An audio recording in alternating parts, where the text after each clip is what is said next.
มันก็ใครยินซบดีความหวานกล้วยกาโตรเซาเก่าลากเปิ้นกูมือกูวันมันก็คาเฮเปิ้นมีตังหักเมตตาเนื้อเขากล้วยกาโตรเซาเก่าอำโมหักโมเอลูเปิ้นณวันเมื่อไหร่เพราะว่าเฮาคาใครกินหมักมงเฮาซ้ำเอาหมักล่างมาผูกเพราะว่าไหนจึงเมื่อมันมีหมอกมีหมากมาสองเฮาเดี๋ยวเลยกินหมักมงค่ะ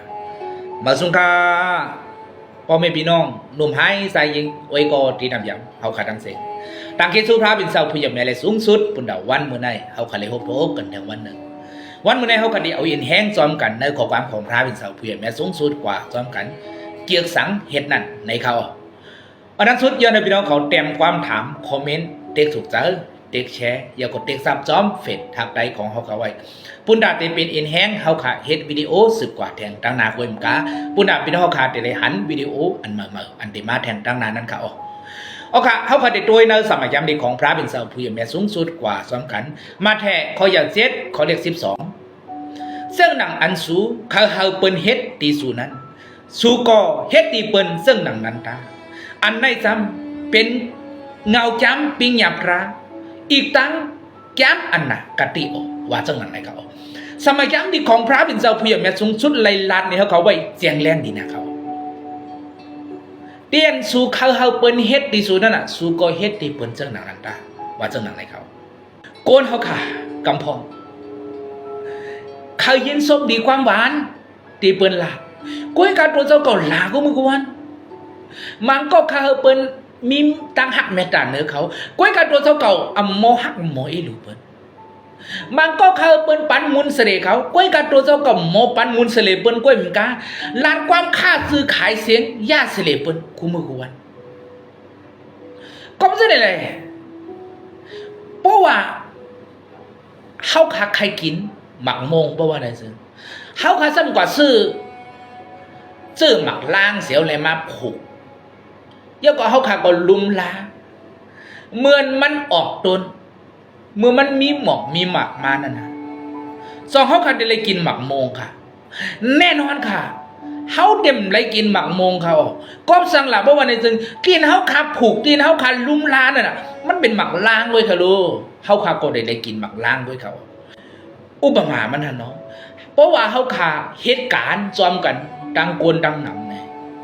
กินข้าวยามนั่นแลนก็ไม่เตะฮือก็ฮือนะกวนกูก็อีกประดังเฮากูก็ต้องไม่นำเพราะว่าไหนซึ่ง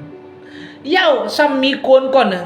เอาน้ำเลือดน้ำไม่ออกมาปั่นเฮาขากินเพราะว่าไหนซึ่งสองเฮาขาได้มีดังโจมเสือค่ะเฮาได้มีดังโจมเสือกล้วยมันกะเฮาได้เจอลำบาแทงจ่องใจก็สั่งหลับว่าไหนซึ่งเหตุการณ์ก็ฮือแหลนก็ไม่แตงเอาน้ำเลือดน้ำไม่ออกมาปั่นกันเพราะว่าไหนซึ่งมันมีเผยมีดังโจมเสือจ่องใจค่ะใส่เขาตีนเฮาขำเกียงนั่นน่ะเปิ้นก็เกียงเหมือนกันเขามีความกับถูกข้อหนึ่งเลยลาดไปซึ่งไหนเขาป้อเปิ้นอ่ำเกียกเก้าอ่ำเกียกป้อเปิ้นอ่ำเกียกเก้าอ่ำเกียกในเขา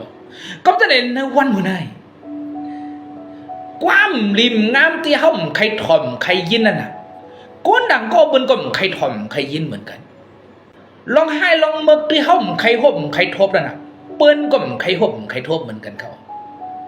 หน้าตู่หน้างอที่เฮาใครหันนั่นน่ะเปิ้นก็ใครหันเหมือนกันค่ะก็จะเห็นในวันมื้อไหนเพราะว่าเฮาใครยินซบดีความหวาน